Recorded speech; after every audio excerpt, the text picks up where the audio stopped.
This evening, exploring the new concept of community wealth and what it can do. Is I just have a few instructions. If you begin opening your chat and letting us know where you're from, we'd appreciate that. You are muted. We will be monitoring questions and comments in the chat. If you wish to rename yourself, go to the participants, find the three dots, and beside your name, do keep your camera on at all times if possible. It's nice to see faces, and I know our panelists will appreciate that. And just to let you know, this meeting is being recorded. So hello again and welcome. My name is June Porter. I'm a board member of the Institute of Southern Georgian Bay, a volunteer member of the Social Finance and Housing Group, Affordable Housing Group, and a counselor with the Town of the Blue Mountains. I'd like to begin today with a land acknowledgement. The Institute of Southern Georgian Bay acknowledges the long-standing presence of First Nations on the lands that we are gathered on today, wherever you are. And we are grateful for their ongoing traditions that may help us live in a better way as land stewards and neighbors. We aim to support these traditions and welcome discussions to learn how to do better. This is also an important month, as February is Black History Month, and we want to acknowledge those who came unwillingly to our continent and recognize their descendants, which have become and are now inspirational members of our communities who have greatly enriched Canada's culture, diversity, compassion, and prosperity. I'd like to just extend an appreciation to the support of the Institute of Southern Georgian Bay in hosting this important event, which speaks to its shared vision, which is harnessing the power of people and place in Southern Georgian Bay to grow social, environmental, and economic prosperity and create a resilient, equitable, and sustainable region by connecting people, sharing knowledge, and nurturing collaboration. I'd also like to acknowledge the support of Marilyn Struthers, Nola Marion, Jessica Flynn of the Flynn Collaboration, Jess Holmes of Lip Service, and Anne Finley Stewart of the Hub for her Facebook promotional efforts. So we are gathered here to hear the work of the Social Finance and Housing Group today, introduce the growing field of community wealth as a powerful financial tool to deliver affordable housing. And just a reminder, this is the first of a three-part online series exploring how community wealth and innovative financing are helping towns and regions deliver housing where traditional models have failed. It is a pleasure at this moment to introduce Marilyn Struthers, a facilitator of the Social Finance and Housing Group. We couldn't be a group without her. She has lived in the area since 1974 and has a long career in local community organizing, working from the grassroots in the arts, mental health, women abuse prevention, and Indigenous sovereignty, as well as 14 years at the Ontario Trillium Foundation, funding national and provincial projects, including one that was the start of the social finance and community wealth movement. She was chair of social innovation at Toronto's Metropolitan University before returning home to Georgian Bluffs, where she is now, as I mentioned, our volunteer facilitator of the Social Finance and Affordable Housing Group. Over to you, Marilyn.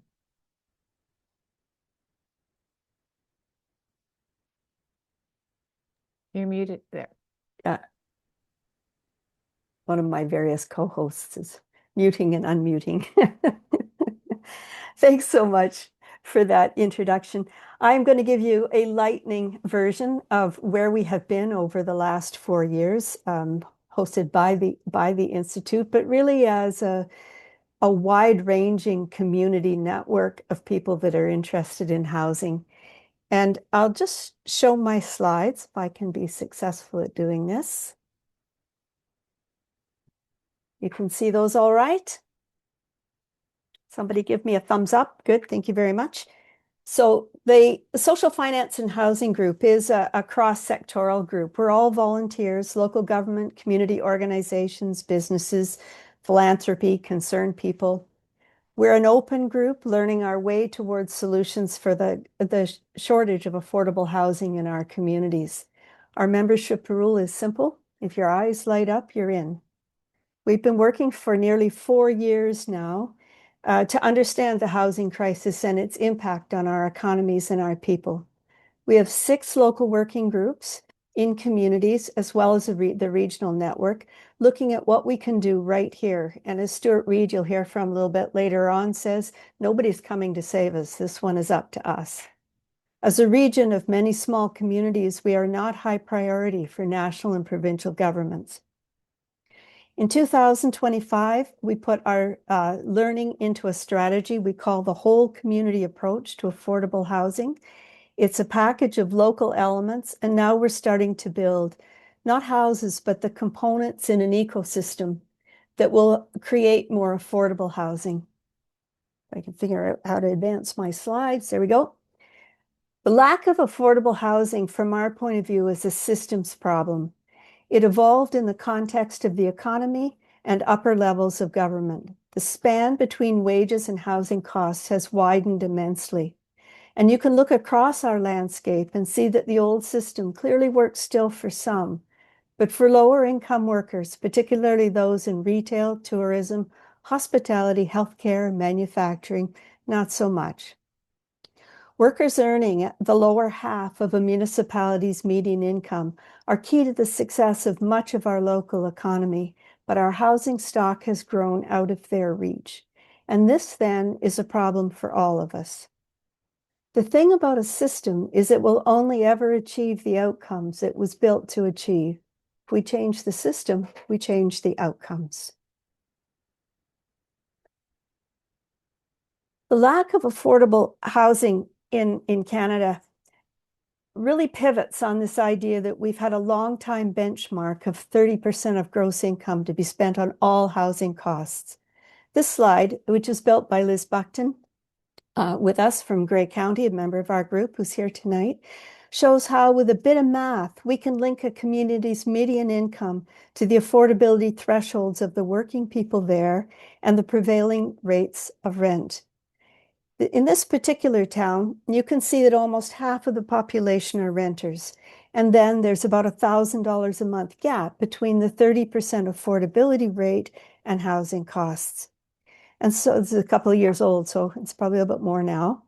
And so we're seeing correspondingly increases in community food programs, the projected 15% increase in homelessness in communities like ours. That was an AMO data point from a couple of weeks ago. And regionally, wait lists for subsidized county housing are rising exponentially as working people seek alternatives. In the search for innovation, our group asks this question: if we were 10 times bolder and more collaborative across our region, what would we be doing? And complex problems require not one, but a matrix of interlocking solutions.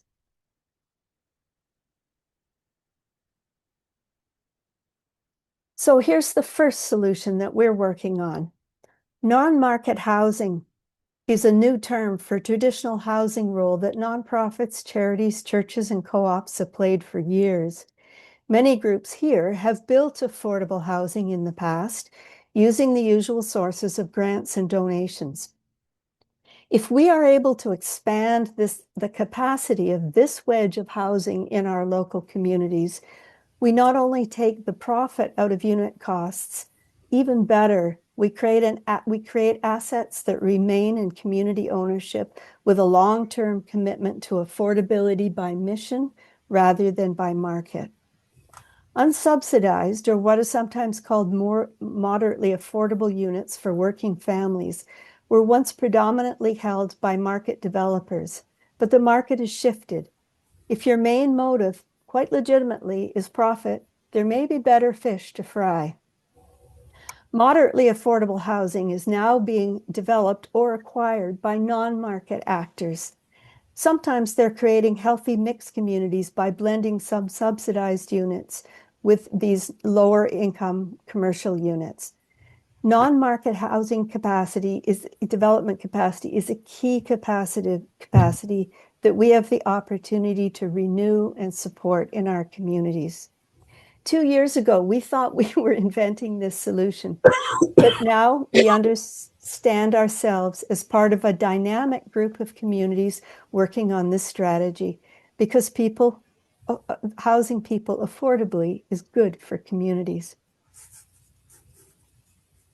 Lower cost rentals in some ways are the low-hanging fruit, the quickest fix right now, either by building or acquiring or renovating to reduce the pressure on workforce housing. But also, as you can see, a whole lot of other components in our community could benefit from lower income rentals. So how do we do this? To achieve this shift in our housing system, there are three good things that we need to change up. We didn't invent these. These come from a gathering where we asked that 10 times bolder question to some 50 municipal and community people who had just had the opportunity to listen to a range of Canadian community solution finders. You can see, there was a housing forum that we organized in 2024. So support increased capacity in non-market developers, focus municipal development and county priorities on the development of this kind of housing, and finally, figure out how to inject new capital into affordable development. Am I still echoing? No, good. This will take all of us, local government, community, each with different but vital roles to play. And because we're a cluster of so many small communities, even though together, our population, I figured this out the other day, is greater than the city of Kingston altogether, we need to work collaboratively to achieve the scale of housing we need, but also to be competitive. We're in a build big and fast along transit corridors kind of government policy building right now, and that is not going to work well in our small communities.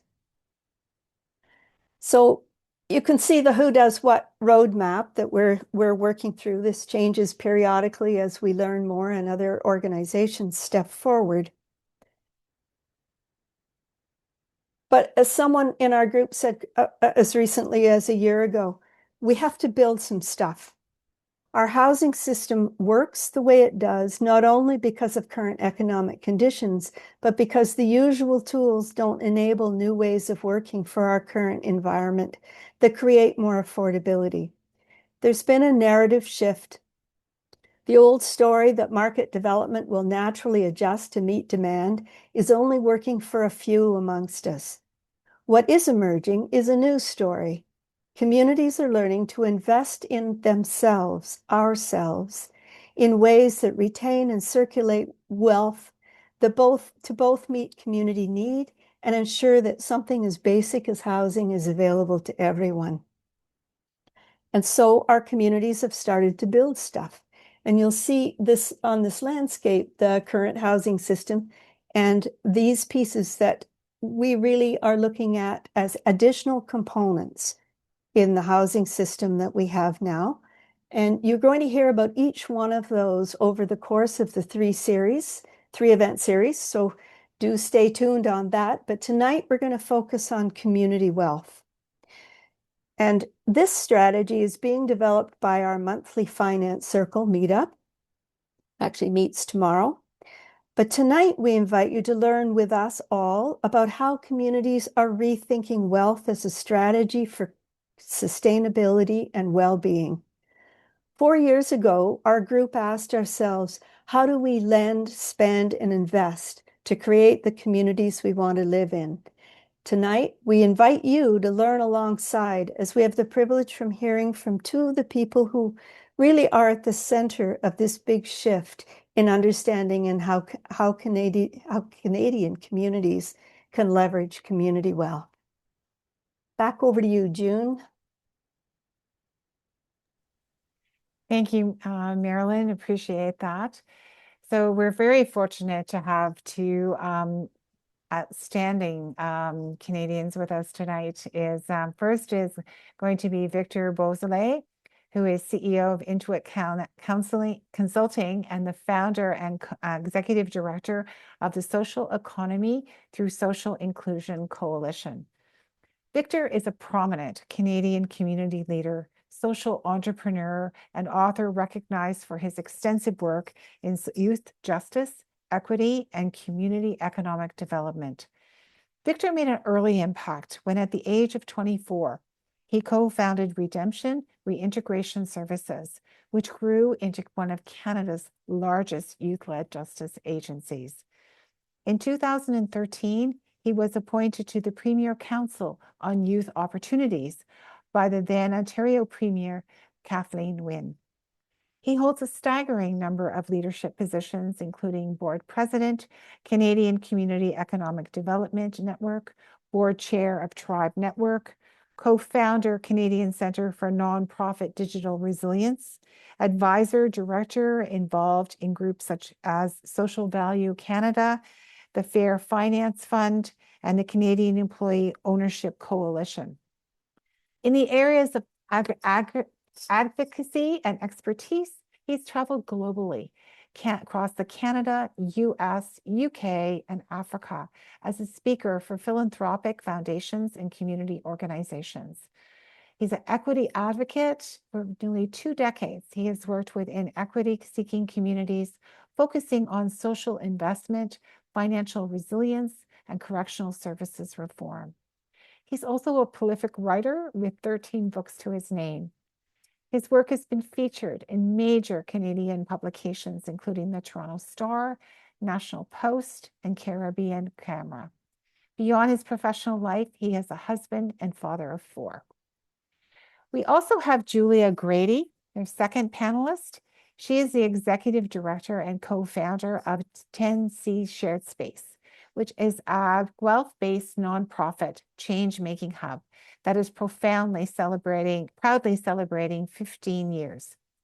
Guided by the core commitment to long-term community benefit, she has led 10C through a decade and a half of innovation, expanding into new project areas and amplifying important community voices through both content and action.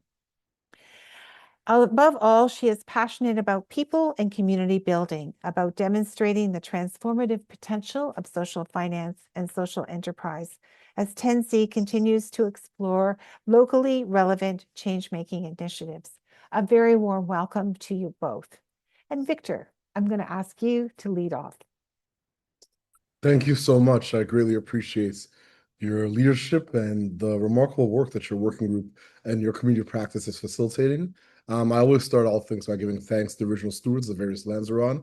I give thanks to all my ancestors. I give thanks to all our elders and community stalwarts whose shoulders we stand on as we build, share, and learn together for our collective liberation and sovereignty.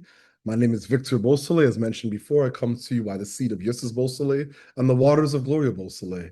As mentioned, I'm a husband. Before all things, my wife and I have 4 remarkable children, 22, 20, 16, and 14, 2 boys, 2 girls. So they keep us very busy. I have a short amount of time. I'm going to try and run through a deck. I'm not sure where we're all starting in this conversation. Some parts of the deck, I'm going to just fly through. Other parts, I'm going to focus more detailed on. So I already went through the acknowledgement components of this, so I won't go into that.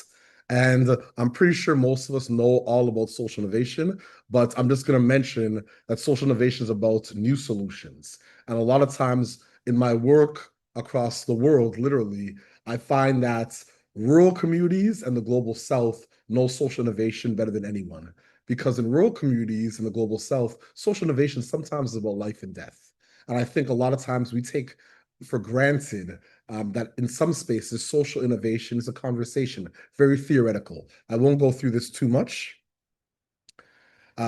We all know about social finance. I'm going to just for anyone that doesn't know much about social finance is a tool that seeks to mobilize private capital for the public good. It creates opportunities for investors to finance projects. Very simple.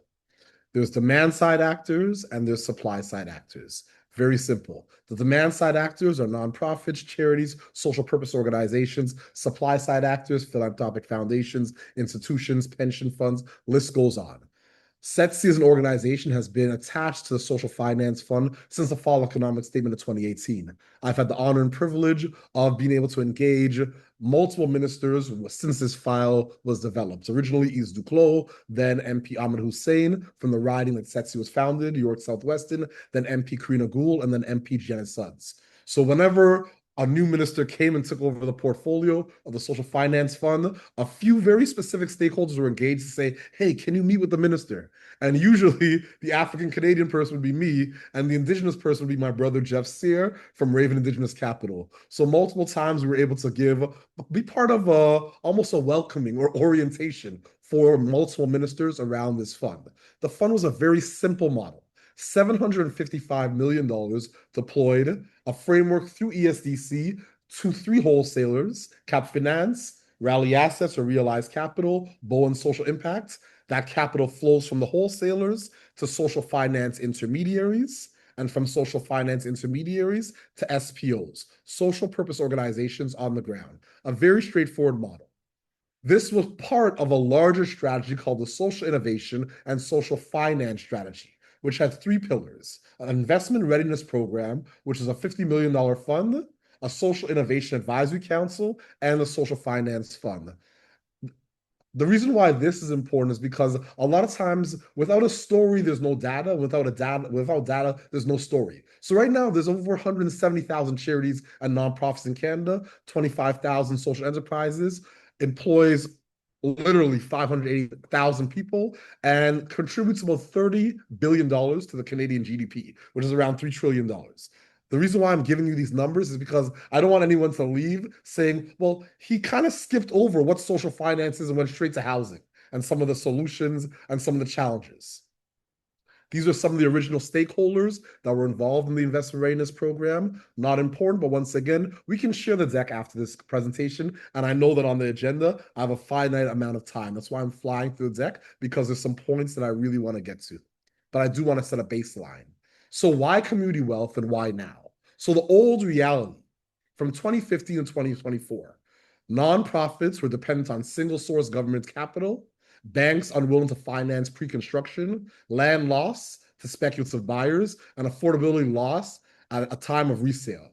So let me give you some context. One of my incredible colleagues in Hamilton, won't mention his name, but he ran a community foundation. He's no longer the CEO there. They were consistently trying to find ways and means to protect public land for public use. And they were in most instances getting outbid 3-1 by private folks. Very problematic. And they're trying to solve this problem. That's the old reality. The new reality right now, 2026, is we have the Build Canada Homes Project, a $13 billion federal agency with flexible financing and public lands. We have the Social Finance Fund. We also have the Provincial Rental Protection Funds, BC leading the charge. My beloved brother MJ doing some incredible work as the Chief Investment Officer there at the BC Rental Protection Fund, and the community bond markets, which is absolutely remarkable. And I'm sure Julia will expound on that, but great things happen in the community bond space. So Ontario's housing crisis by the numbers. $91,000 is the median household income below which people struggle to pay rents. I actually would argue that number, but this is some stats that I received through my EA doing some work for me last week for this deck. The 53% of renters spending more than 30% of their income on rents, and over 6,258 households on the wait list for rent-to-guaranteed income housing in Hamilton alone. So you can see how problematic these numbers are for so many people. And I saw someone in the chat recently share some stark numbers in your region. So community bonds, retail capital at scale. So I want to give tangible examples of case studies and models. So the Gather Housing Communities, which is a Hamilton project, launched in 2025. The challenge was $50 million needed for pre-construction of 164 units. The missing middle building. Traditional banks were unwilling. Government funding available after shovels are in the ground. The innovation, community bond campaign. Minimum $1,000 investments. You can see the interest. You can see the terms. 96 investors raised $6 million in 2024 pilots and 2025 target of $15 million. the actionable insights. Government programs reimburse pre-construction costs afterwards. Community bonds give us the floats. Then we recycle that capital into the next project. And that's straight from our colleague Michael Braithwaite's. Key data, 164 units at 30% income-based rents. 1 to 3 units receive municipal subsidies. 500 units, 5-year target. 300 plus units year thereafter. Another project that's important to reference is a rental protection / blended finance framework, an acquisition as a product. We're talking about the Tikva Housing and BC Rental Protection Fund coming together. So 45 units, well-maintained rents, 42% below markets, at risk of sale, speculator. The nonprofits developed a stack, a capital stack. So the source, CMHC provided 8.2 million. Long-term cost debts, BC Rental Protection Fund provided 3.8 million. The capital contribution was non-repayable capital. Private philanthropy provided $2 million, and philanthropy plays a critical role in catalog capital around this work. And then equity replacement total, 14. So the insights, and our good colleague Kyle put together financial models that allowed us to reduce our equity contribution, critical for community service agencies like them. Key outcomes, 110 residents protected, 45 units permanently affordable, and just to be clear, the capital renewal grant for 5-year repair plans. Federal Rental Protection Fund launched fall 2025, scaling this model nationally, which is so important. The next piece that I wanted to share is around community land trusts and federal and provincial municipal stacks. So 92 co-op homes in North BC. The model, land owned by the Community Land Trust, removed from the market forever in perpetuity, or 99-year leases to cooperative housing. So governance framework for residents, community, and public interest. The stack, CMHC, once again, 44 million. Low interest forgivable loan. BC Community Fund. Capital grants, BC pressures grants, 6.2, operating subsidy, and the municipality came in with land equity fees, 3.6 million in kind equity. Total 65 million, 92 units. The insights, community land trusts remove land from the speculative market and make it available for long-term affordable housing. So this is really important to grasp some of these concepts because my beloved sister, Dejaka from Hogan's Alley, is right now in the process of doing this, but there are so many barriers, once again, around regulatory frameworks. This is one of the things I spoke to one of our honorable senators, Senator Colin Deacon, just this morning about, because he's literally one of my favorite champions federally around all things that are regulatory issues in all markets, from housing to agriculture to technology. Now, I'd like to discuss the new federal architecture. Build Canada Homes, what we need to know. It was launched September 14, 2025. The mandates, $13 billion federal agency, standalone one-stop shop. 3 core functions: to build, direct, project delivery with nonprofits and industry. Finance, flexible, low-cost, multi-year financing. Catalyze modular homes, factory builds, and mass timber innovation. Key features: bulk approvals, multi-year project pipelines, prioritize, public lands, 88 sites available, more anticipated between now and after April 1st, and buy Canadian materials. Obviously, supply chain, which is incredibly important based off what's happening south of the border, and deeply affordable mandates, supportive, transitional, and Indigenous housing. So community bonds work, but each issue requires expensive due diligence. Retail investors are limited. Institutions want diversified exposure. Nonprofits need wholesale capital, not just retail. Institutional investors are interested in larger ticket sized and diversified investments. Julia, I'm sure, will articulate this much better than me. So I want to stop quickly before I get to the next piece with a quote, one of my favorite quotes of all time. Things are not getting worse, they're getting uncovered. We must hold each other tight and continue to pull back the veil. The reason why this is important is because you're living in a community right now where you have multiple people working for free, volunteering, and using their intellectual property, their time, their sweat equity to advance a social issue that's so important.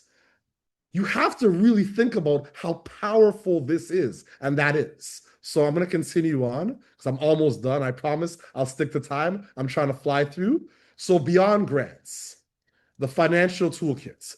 Old mindset, apply for a grant, build project, hope for operating funds. New mindsets, stack capital, recycle capital, and steward assets permanently. And stewardship is a word that we use, myself and Julia and our colleagues at the Catalyst Community Finance Initiative, because stewardship is so important. It's a different model, it's a different mindsets. The potential new toolbox, community bonds, pre-development development of the floats, patient capital. We spoke about gather housing, Inwell, community bonds, and community bond funds, wholesale lending to issuers, rental protection funds. We spoke about the BC model, CMHC issuing mortgages, long-term, low cost, like the TICFA housing project, community land trust, ground leases, permanent, affordable. We spoke about those case studies, public land transfers, zero land costs, based off the Bill Canada framework, and philanthropic equity replaces nonprofit equity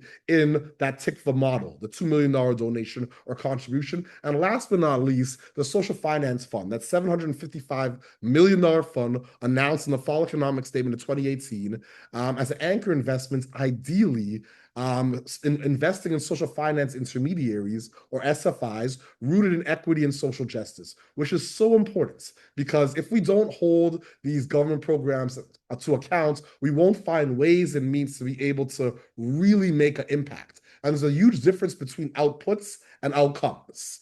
Outputs is the amount of people engaged. Outcomes is the transformation. There's a huge difference between key performance indicators, or KPIs, and OKRs, objectives and key results. And I really want us to understand and conceptualize that as we talk about this issue. So I'm almost done. Strategic recommendations for nonprofits and charities. Build balance sheet literacy. We have to, it's on us to build our capacity to understand the jargon in this ecosystem. That's one of the biggest issues I face within my community. I work with literally hundreds of Black-led nonprofits and charities, and the jargon that's used and changed every couple months and every couple years is very confusing. And sometimes the same synonyms don't mean the same things. People hear social finance, sustainable finance, community finance, regenerative finance, impact investing, and they use these terms interchangeably when these are different tools for different objectives. So the jargon, so we have to build our capacity and our literacy to understand these concepts to be able to make an impact in our communities. As well, community bonds require repayment, government funding streams, operating surpluses, or development margins must service debts. We must understand CMHC mortgage insurance and bring commercial lenders in early, very early. We have to think like a steward, not just a developer. Community land trust models is critical. The asset is the land, not the building. Let me say that again. The asset is the land, not the building. One of my honorable ancestors, Alhaj Malik El-Shabazz, otherwise known as Malcolm X, it was his 100th birthday last year. He passed away February 21st, 1965. On stage speaking in front of his wife, who was pregnant, Betty Shabazz, with twin girls in her stomach and her 4 daughters. So imagine, this man's on stage, his wife is in the front row, she has twin daughters in her stomach, and she's with her 4 daughters. He left 6 daughters. My favorite quote of his was, "Revolution is based on land. Land is the basis of all independence. Land is the basis of freedom, justice, and equality." Let me say that again. Revolution is based on land. Land is the basis of all independence. Land is the basis of freedom, justice, and equality. What you're doing this evening is an act, a very revolutionary act. All of you could be watching Netflix and chilling. All of you could be on YouTube. You are coming together as a community to try and solve pervasive social problems and affordability for residents and constituents, PSWs, folks in the tourism sector. So it's so important for you to recognize what you're doing this evening. And I'm honored and humbled to be even able to contribute a little to this conversation. I'm almost done, I promise. 3, stack. No single source can be used. So we have to map out local municipal land, provincial rental protection. So when we speak about the federal AHF, we're speaking about the Federal Affordable Housing Fund. Philanthropy plays a huge role in this. And when I say a huge role, I mean there's over $300 billion of philanthropic capital being hoarded right now across Canada. If we don't find ways and means to engage that capital, then we can't be talking about social finance or affordable housing. So your network doing this work this evening, once again, goes back to making sure that philanthropy maintains its social license with communities. Because philanthropy exists for purpose. And many people fought to move the disbursement quota from 3% to 5%. And if you really think about that work around moving the disbursement quota up to 5%, a lot of nonprofits and charities did not benefit from that disbursement quota hike. The real beneficiaries of that disbursement quota hike were anchor institutions, hospitals, and universities. And many of these hospitals and universities actually have large endowments already. So we have to engage philanthropy, not calling them out, but calling them in. Because I'm a big proponent of no victims, no villains, no shame, no blame, no cop out, no dropouts. We need to bring people to the table because we live in one of the most polarized times ever in terms of our society. So map out your local municipal land, provincial rental protection, engage your community as investors, $1,000 minimums. I don't want to speak about the returns. You can see it on the screen. Leverage new federal tools immediately. Build Canada Homes portal is now open. Prioritize innovative models, modular, mass timber, public land, applications.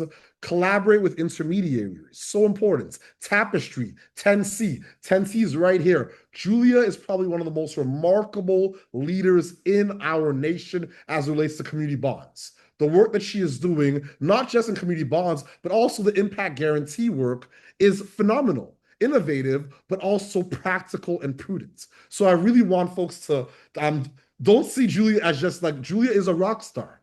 Engage. It's so important.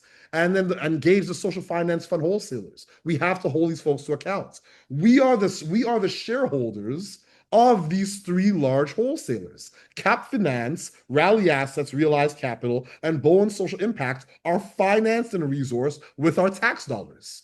That means that we require transparency, disclosure, and understanding around their investment theses, their investment horizons, their social equity lens frameworks around how they invest, and then obviously the Canadian Network for Community Land Trust. So in conclusion, I'm finally done. Thank you so much for patronizing me. I hope I didn't go over time, but I believe I did. Community wealth is not a theory. It is, in 2026, a Canadian practice. In Hamilton, we spoke about the 164 units. In Richmond, we spoke about the 45 units. BC, the 92 units. We have a national $30 million fund lending to community bond issuers. That's Weave, that's being developed right now by Tapestry and our sister Philsan. And we have a $13 billion agency with flexible financing. So the question is no longer if, the question is how can we act collectively? And I'll end with my favorite quote of all time. If you've come here to help me, you're wasting your time. But if you come here because your liberation is bound up with mine, then let us work together. Our liberty is bound together. Thank you so much. I really, really appreciate your leadership and your time. I'll stop there. Thank you so much, Victor. I think you're seeing applauses come and a lot of hearts come. So I think you've really inspired people. And since you've spoken so highly of Julia, I can't wait to hear her as well. So if you'd like to go ahead, Julia, agree, Yeah, that would be thanks. great. Victor, as always, you're just amazing. Okay, I am going to get this sorted. Okay, can everyone hear me first? Yep. Okay. Tell me if my microphone dies or something. So I'm Julia. I am an artist and a social entrepreneur. I live in Guelph, Ontario. I worked, let's say I formed a web development company back in the 90s before the internet and the web was a thing. So I've always had this like curious design brain that could wanted to look at problems and how could you actually build very practical solutions. I think Victor used the word practical when he was talking about me, but also some of the solutions that we need to move forward into the future. So I, in 2008, formed an organization with a friend, basically to create a space where people could get together. And I'm going to speak about community infrastructure, which is really just like, for me, it's like a web of both places and programs and ways that people can connect more in our local communities that is like inclusive, brings people in, and helps people like build livelihoods as well as connect about causes that are important to them. So this was back in 2008. And so that organization is called 10C Shared Space. And we essentially do a bunch of things. So I'm going to talk about things that are not housing related. Some of the tools I talk about can be actually transported into nonprofit ownership of housing and community housing, in particular community bonds. So this building is basically 10C, and that's kind of like the main building that we're stewarding. And we also run the farmers market for the city.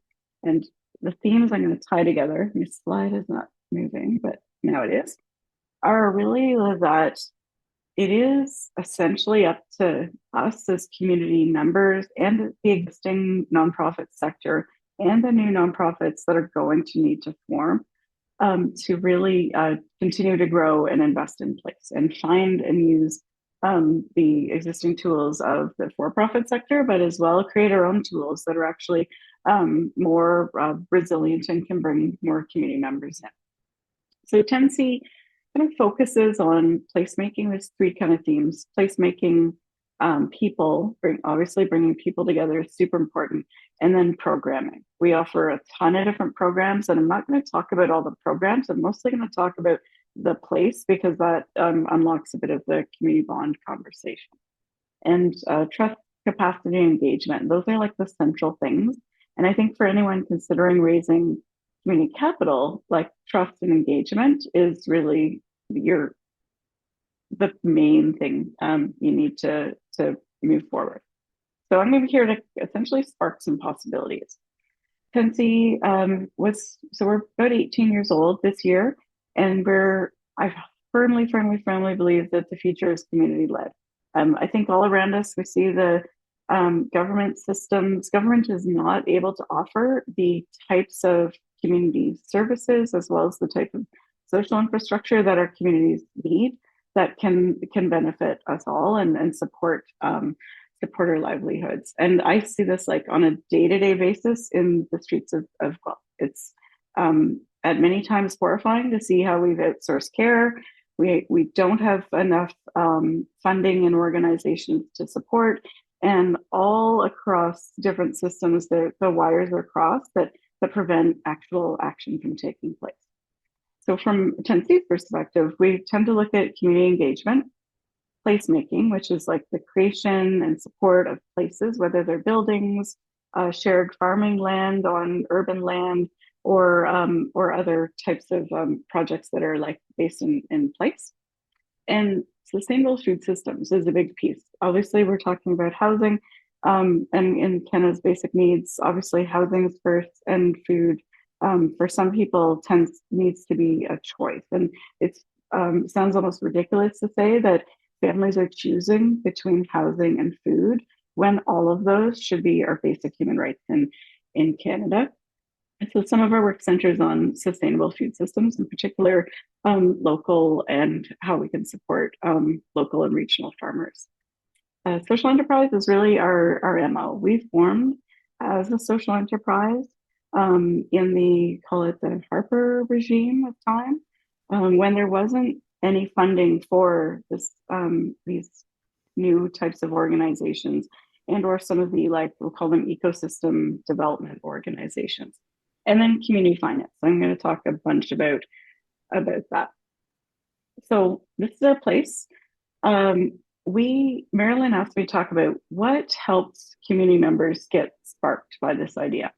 And for us, it was, for our community, this building was a hulk of an old building that hadn't been on the market for 100 years, had two people in it, essentially running an old furniture store, and was really like lacking potential. Someone's unmuted. Can we mute? So we basically started back in 2008 in this small little space, just a tiny little rented space, wasn't accessible. We knew over time that the model needed to scale, and to do that, our premise is to buy essentially 42 Carden Street. So in 2016, we basically undertook both the financing and the renovation of the property. And for us, we were a very tiny nonprofit. I think we had a budget of 100 grand, nothing on our balance sheet. And Victor spoke about balance sheet literacy. We were not at that point equipped to do this project, but we did this project. So I think there's a lot that can go for building a business model that can grow revenue, and obviously affordable housing, different type of thing. But there is a model for affordable housing that can keep housing affordable, and bring in philanthropy as well to support some of the costs that are needed. So we essentially bought and began renovating this building.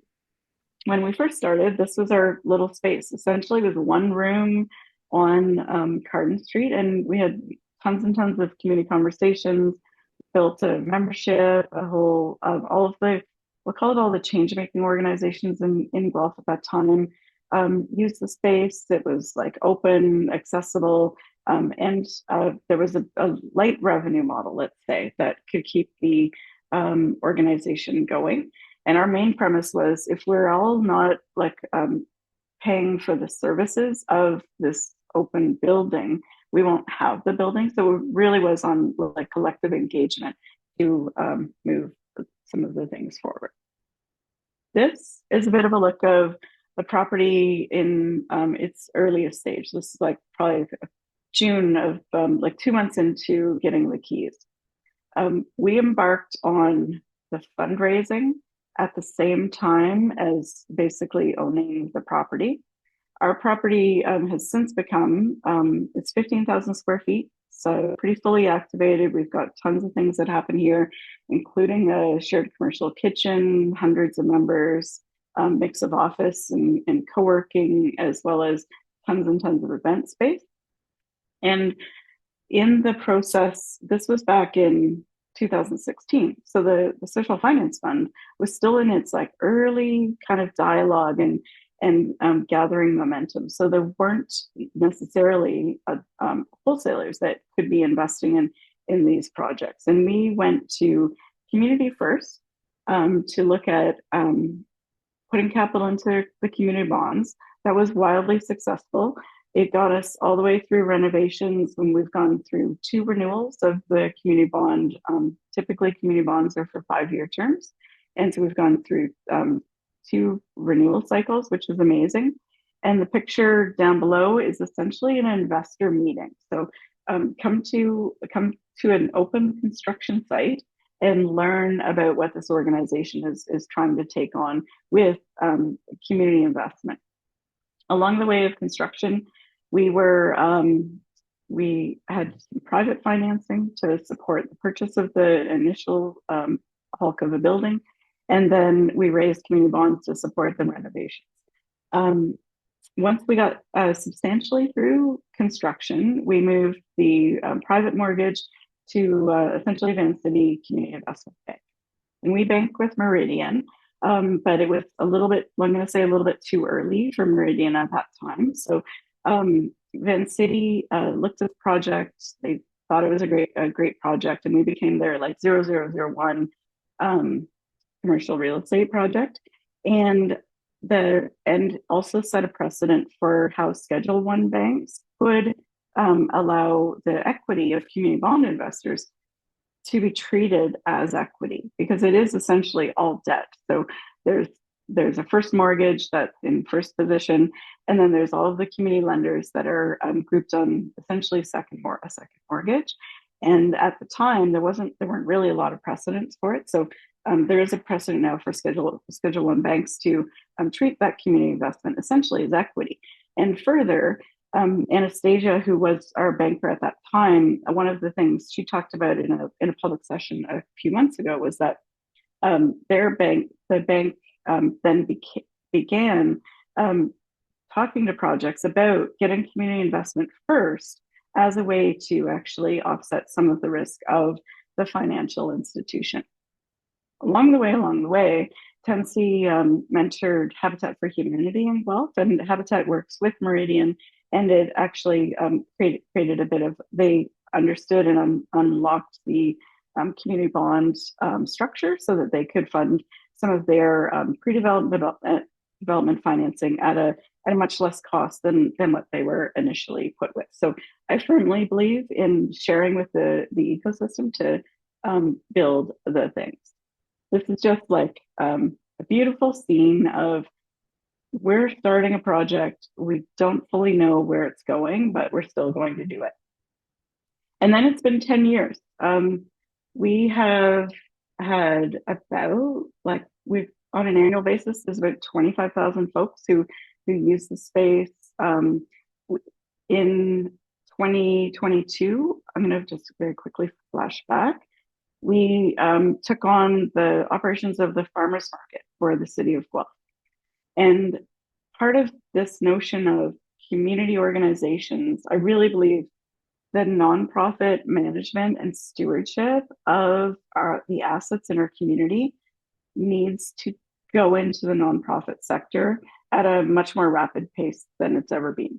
I'm very excited about the legislation in Scotland that's going to open up community wealth building there.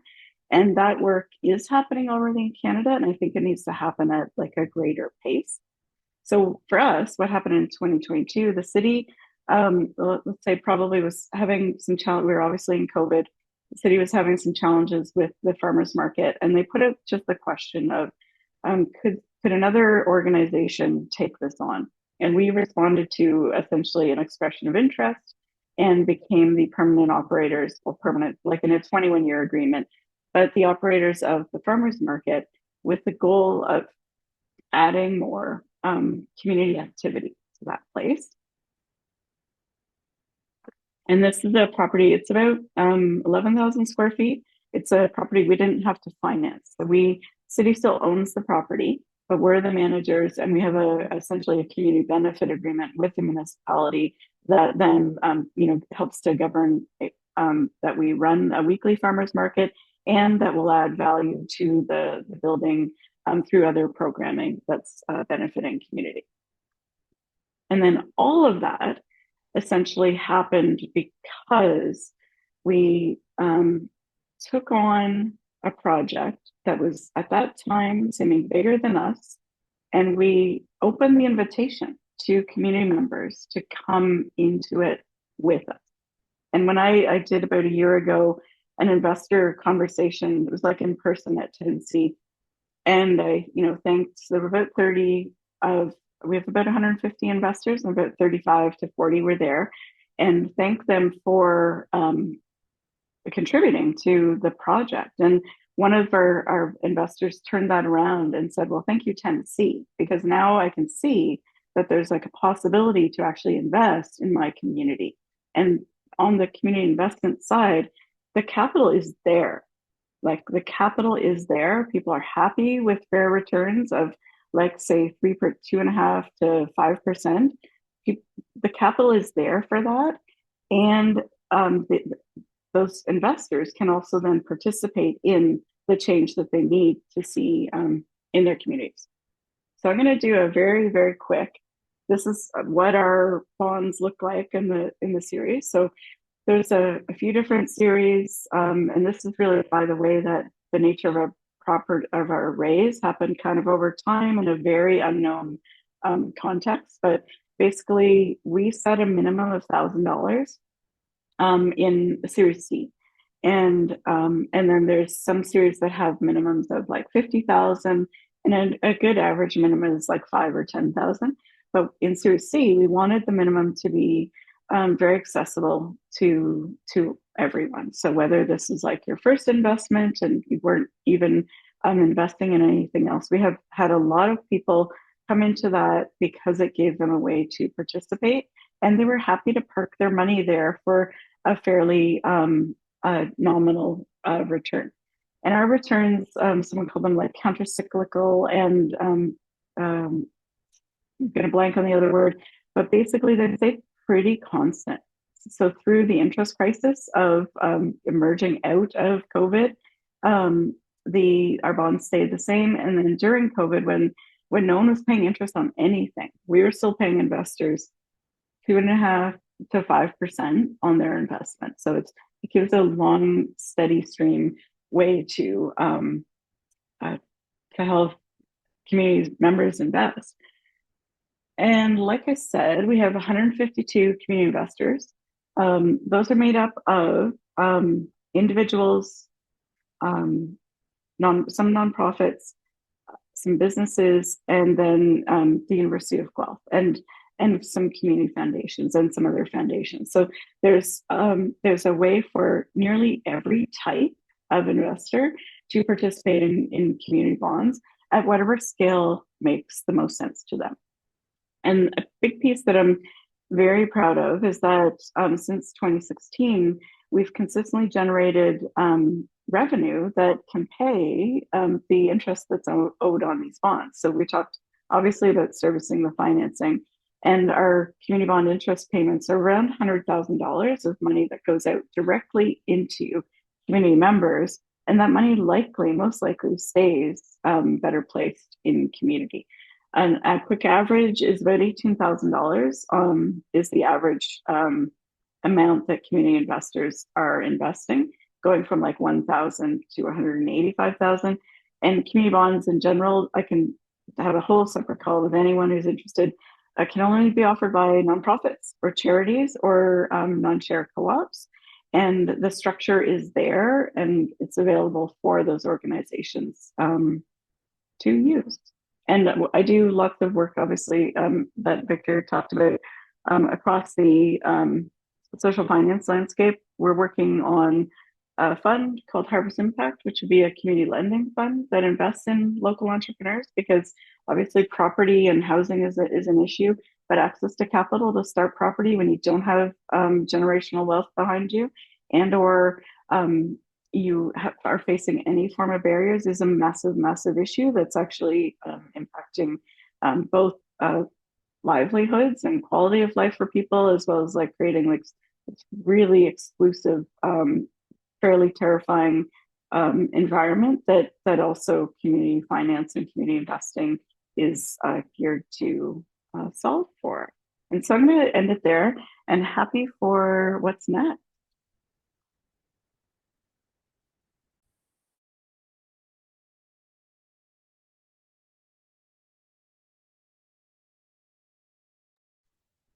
Thank you very much, Julia. You've certainly generated a lot of questions in the chat. I think people are very excited about what you've done. So what a combination, yourself and Victor. One of the questions that was very interesting is how do you scale a community bond investor down when you have a population of less than 10,000 people? I don't know, Victor or Julia, which one would you like to answer? Well, you have 10,000 people. If you have 10,000 people who are making investments elsewhere, the first question is, why are you not investing in your own community when you can provide something that is relatively stable at a decent interest rate that they can see, sometimes touch, and know that it is having a positive impact? I would say that if that 10,000 people is still, Guelph, when we started, was a population of about 130,000, so larger, but your community that you need to reach out to, you have like, and I think this is the benefit of small and mid-sized communities, you have great ways to reach out to investors. And there are we have bond investors from PEI, Saskatchewan, Quebec, and then other cities around Guelph. It doesn't only have to be people in your communities. And I'd say about 80% of our investors are people in Guelph who are impacted by it. But people are literally out searching on the internet for how do I invest responsibly and locally. Interesting. Marilyn or Nola, have you seen any questions in the chat you'd like to bring forward? I think you caught the one, June, on that small communities. That's such an issue. And I think it might just be helpful, Julia, if you could talk about the relationship between donations and investment, Oh because yeah, what good one. we know is how to do investing. So I see a couple of places where our participants are looking at those two things, wondering when you do which one and why. Yeah, for sure. And I saw one question around nonprofits. So community bond issuers, like the entity saying, "Hey, I have community bonds for investment, and we're doing this project, a community hub, or affordable housing, or say a food center." This legal structure you need to be is a charity or a nonprofit, and then or a non-share co-op. So it needs to be in the nonprofit world, but anyone can invest in those. That's kind of the first piece. And then the pairing of charity versus investment.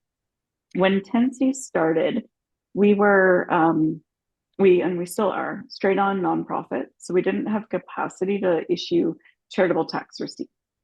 So we just went strictly investment only. We have like a small amount of supporters who do give gifts but don't have charitable taxing with them, and we're very clear about that. They're very clear about that, and that's great. So for us, it was mostly like community bonds as an investment. When it became year 5 at renewal, we gave people options. So you can renew. Here are the revised terms. You can choose to exit your bond, or you can choose to donate some of your interest, or whatever amount you choose to contribute. And about 1% of our capital was returned via donation, which was amazing. So some people are actually kind of in these projects to see the outcomes. Like if people want to see affordable housing happen in your communities, they don't mind putting investment capital in, and then they might along the way make a decision where they decide to convert that to a donation. I've always been very, very cautious of not trying to blur the lines between investment and donation. So I want it to be an investment for someone, and if it's their choice, they want to make it a donation, great. And there are ways where you can set up your community bond from the outset that has a class or series of your community bond, have the interest donated back into the project. So there are choices you can put forward in front of investors that make um, investment and interest and charitable very clear.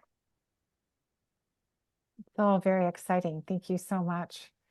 I'm just looking at the time, and Marilyn, I think we'll move on to the next panelist, if that's okay. And I would just extend an invitation to you, Victor and Julia, to stay on, because if we have time for questions at the end. So we're going to move on. Our next speakers are all from the world of philanthropy and finance to explore how philanthropy is changing and what is happening to change investment patterns locally. We have Jeff Brown, who is a member of the Social Finance Circle and works in the financial industry.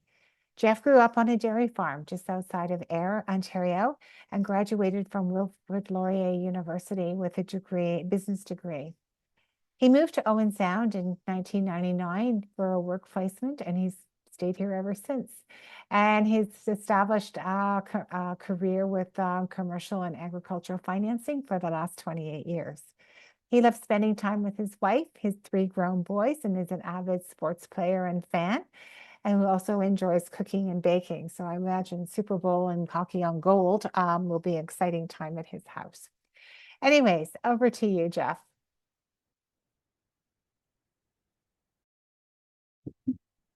Yes, good evening, everyone. It's nice to see so many things, and the speakers had Victor and Julie was awesome. Thank you so much for that. I don't have any slides. It's just a quick 5-minute chat here on some finance stuff that I see in my day-to-day life, I guess. And I want to talk about sort of going through what happening in the housing market and where we came through, I guess, and sort of where we're going to maybe. So. I think the main thing that we all kind of know was escalating housing costs. that has created a lot of the problem where housing is now, unreachable for the average person. So I look back at it.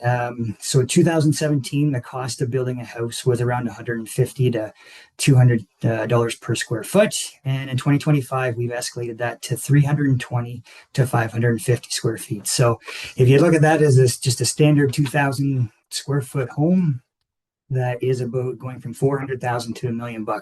So right away, that's kind of a surprise to many people. Um, Building supplies, permit costs, development charges have all led to that increased costs. The other factor too, minimum wage, something we're all familiar with, as it was, I think, 1140 in 2017, and 1760 is where it's currently at. So, and I should say I'm using 2017 as that was just a pre-COVID time. The pandemic really escalated a lot of these things. What we saw was building was just skyrocketing because of this high demand, low interest rates. Of course, everybody loves the 2%, but it's really really drove the market prices up. It actually caused what I saw as like a panic in buyers that, oh my goodness, it was 100,000 today, it's now 150,000. I need to buy it before it hits 200,000, and it just kept going and going and going. So we saw a lot of builders building out, booking houses 18 to 24 months out, which had never really been seen before.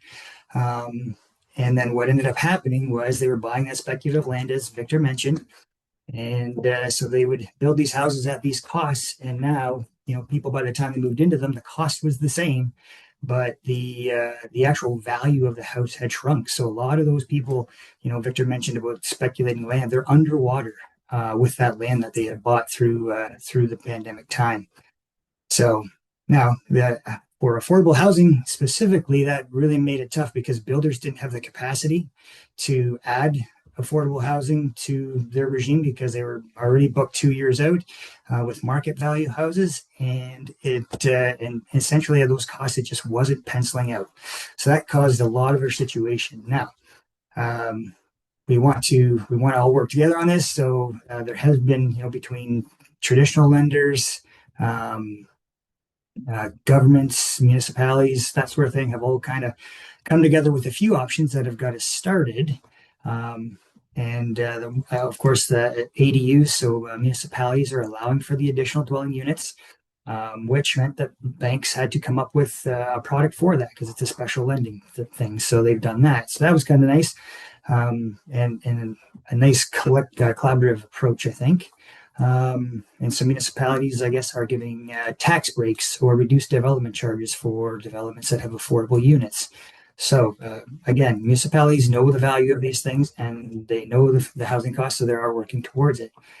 We heard CMHC mentioned by Victor quite a few times, and for developers, they're adding those 50-year amortizations for multi-unit residential buildings. So that just draws out the payment, or sorry, lowers the payment each month, so that people can actually afford to do these buildings and charge reasonable rents. I think like right now, rents were $2,200, $2,300, $2,500, $2,700 a month, which just isn't feasible for many people at all, unfortunately. So the 50-year amortization was able to at least spur some rentals so we could get some supply. In addition to that, if the builders did add affordable units, they were able to get lower interest rates, recognizing that they're a part of a special program for that, and environmentally friendly buildings as well, reduced interest rates and premiums. So many banks have also got on-reserve loans. That is a new lending program for people on the reservation. The First Nations and stuff like that are supporting that as well, guaranteeing loans to help, because everybody knows that access to housing is important everywhere. Banks and credit unions are also working with Habitat for Humanity, those kind of organizations. Julia, thanks for the shout out there. That was a good mention. They have a development model that seems to work for everyone, but it's a shared risk and it takes everyone. So another example of the community kind of working together. I'll also give a shout out to the Tapestry people. We've heard them a few times now in the community bonds. I think we're going to hear a lot more about those. They're not something that the banks necessarily deal with, but as was mentioned, they are kind of factored into our lending stack. So that is something we are very familiar with. Um, so now moving forward, it's going to take many hands and many minds to get this kind of all figured out. And that's what community wealth is all about. I like Victor's thing, stack, stack, stack. We've got to stack all the knowledge, all the money, all the different tools, and put it together to work well. So I was kind of thinking back to the history, but we haven't really always thought on a global scale, and buy local was actually how it all began. The early settled people had, a baker, a seamstress, a mason, a carpenter, and everybody in the community had their own little thing that they were supposed to do to make everybody successful. So I think buy local is coming back stronger than ever, and many of us would enjoy the chance to invest in a community fund or a bond where you can see, like Julia's thing, where people were just thankful that they could actually see their money working for them, and they didn't have to give it away. They were getting paid to do that. So I think that was just exceptional. So, I mean, the other thing that would be nice is if we could get these registered and used for tax benefits, income tax, if we could put them in the RRSPs, that sort of thing. I don't believe that's there yet, but hopefully that's a vehicle that comes to us soon. Return on investment, I think it may not be high as some investments, but it's a lot higher than your traditional GIC that is out there. So, and you get to see the community. So, imagine if you put money out there, you're into a community bond, or you're able to see that building go up down the road, and people living their best life. So, anyway, that's all I had, June. Just a sort of quick talk about what we were doing, but back to you. Thank you very much, Jeff. And it would appear that the bank is responding. I think it's just really important to think about where we are with the uptake of community bonds. I know Victor had said it is a practice, but how long is it going to take us to get to the tipping point? So it really becomes very normalized and not new and tentative for what people. Maybe Victor can answer that at some point. We'll move on to Stuart Reed as our next speaker. Thank you so much, Jeff. Stuart is a graduate of York University in Toronto and joined the community philanthropy movement in 2016 when he became and is still the executive director of the community foundation Grey Bruce. Reed has over 33 years of leadership experience in the nonprofit sector in both Ontario and Saskatchewan. He is an award-winning writer and a registered yoga instructor. He is an active community builder and volunteer in Grey Bruce and is a member of a board of Canadian Crafts Federation. Reed enjoys hiking on the Sydenham section of the Bruce Trail near his home in Anna, Ontario. And welcome, Bruce, and welcome, Stuart, and we look forward to hearing from you. Thank you, June. I'll just pull up my slides. Can people see that? Yes. Great. So I was asked to answer a question that was posed, and I think I'm going to be reiterating a lot of the concepts that Victor and Julia and Jeff have talked about, but that's good. We're reinforcing for awareness. I was asked to think about how philanthropy is responding to the challenges that we're seeing in 2026, particularly around the housing crisis, which has been described. And I think some of the things I'm going to offer will respond to that question of scale, which was coming up about how in rural Ontario are we accessing some of the modules and innovation around social finance that has been described here today.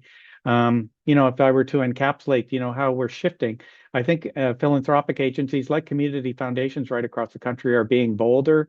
They're really beginning to convene partnerships. They're thinking about stepping outside of their traditional lanes and utilizing their assets and experience to be better players in the sandbox and to really catalyze and chart for change. So the first thing that observation is about advocacy for systemic change in communities, how philanthropic agencies are stepping up, and our social finance circle that has been under the umbrella of the Institute is a great example of that, how we've come together and really worked together to bring disparate groups around the table to talk about solution making.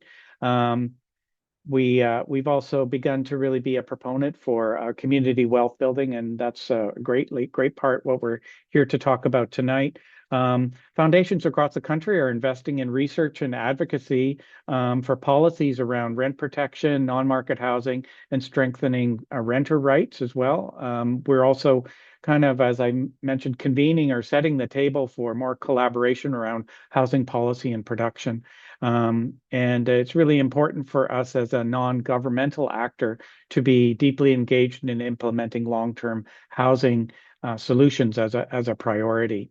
So Marilyn quoted me. I don't know that that's my thing to say, but yeah, we come to the conclusion through our social finance and housing circle that there isn't a rescue coming, and that we need to come up with solutions ourselves to address the change that is necessary. Vital signs is a big part of that change, and we produced a report in 2023. I hope you can see it on the screen, that really set out some challenges, observations about what was happening in Grey Bruce. Our takeaways from that report were, the prices were climbing, as Jeff described. That suddenly the crisis was not about people that were economically challenged anymore. It was affecting all aspects of our society.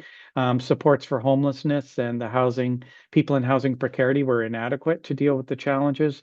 Not everyone has the same access to affordable housing. We bump up against equity and inclusivity in some of our strategies, and that partnerships are really the key to solution making. And so we've been also convening events like this over the last couple of years. And we had an evening in 2023 where we talked about community bonds, and Julia was with us that evening, in Maryland, and Ryan Deska from Habitat for Humanity in Guelph, Wellington. And so we've been trying to bring people along on this journey of exploration around social finance tools. And that's very important as well, because the education is really priming people to feel confident enough to be investors in their own community. We're also, next slide is talking about trust and what our community says it needs. And that's about, trust-based philanthropy, really listening to what agencies tell us that they require to do the good work that they do. And in terms of community foundations and philanthropic sector, we're looking at ways of providing flexible long-term capital. We also want to reduce the red tape and bureaucratic red tape that sometimes is a barrier to being responsive to what the community needs. And we want to think about housing, recognizing housing as critical infrastructure, and try and find the ways that philanthropic agencies can work together with other government funding and private capital to really create solutions. One thing that our foundation's been engaged in over the last couple of years is a basic income project, which is giving a rent supplement to youth in our area to help them stay housed during the precarious years between 18 and 24. And that's been a really interesting experience for us as a means of responding to a problem with trust-based philanthropy, and giving young people just that little bit of extra dollars and seeing how it affects their life trajectory. Right now, we have a cohort of about 15 youth, and we're delivering the supplement through the YMCA Housing Services in Owen Sound and Grey Bruce, and we're offering a $300 supplement. And the stories we're hearing back about that additional sovereignty and choice that's being given to these young people in this situation is really inspiring and emblematic of the great ways that trust can have manifestation in some of these solutions. We also want, yes. Stuart, could I just ask, I'm getting in the chat that people would like you to move your slides along. Oh, I'm sorry, June, I'm not seeing it correctly dear, then. I'll share again. Sorry.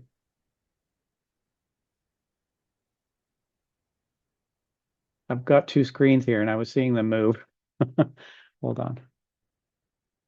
I've lost my file. Sorry, just a moment. Don't stress. Great presentation so far. I have 3 pages of notes, Stuart. Thank you. Great. I'm glad. You just forge Okay, ahead, I'm going to Stuart. try it again. I'm going to forge ahead. I know time is of a commodity here. How about now? Coming. Coming?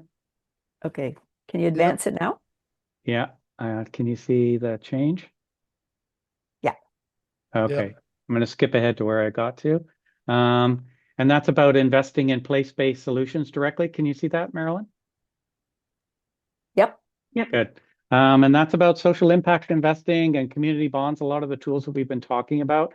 Our community foundation in 2022 began a social impact investing fund. We took 1% of our assets under management and brought it home. And we've been investing in mortgages locally, supporting social enterprise and charities in our community. We invested in community bonds. Julia talked about the Guelph Wellington Habitat for Humanity. We held bonds there for a couple of years.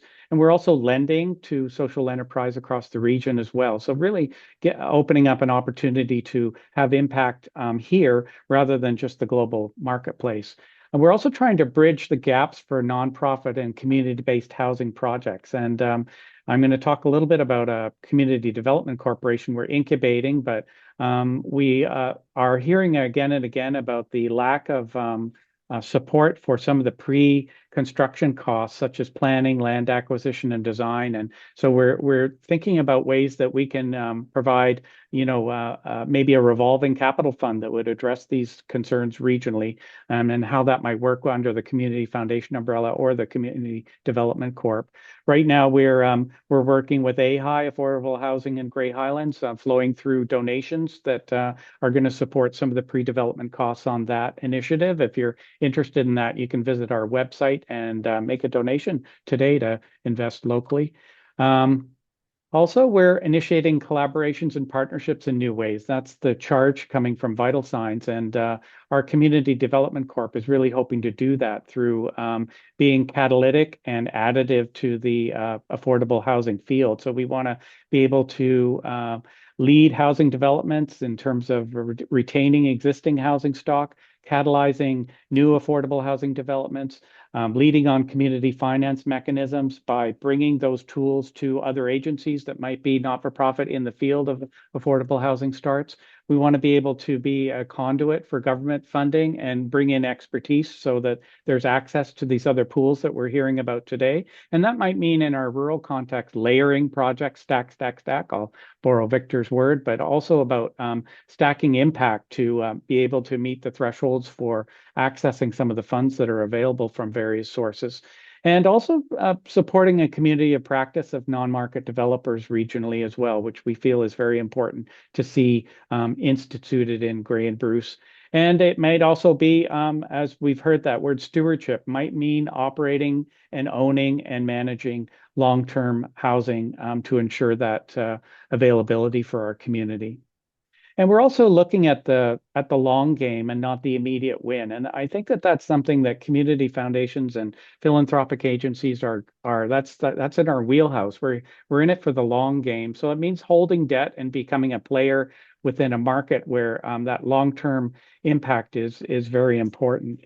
And that can mean many things in terms of taking risks on new pilot projects, investing in new models of investment, like we've heard about tonight, getting things off the ground that are really going to help in the long term, and having the capacity to draw upon our assets and initiate blended capital experimentation and revolving capital that can really be catalytic in making things happen for our community too. So I land on our logo at the end, but that we're here for good is a great moniker, and it really describes about the way that philanthropy can be a very catalytic thing and is an essential player, as we've heard Julia and Victor describe. We need to step up.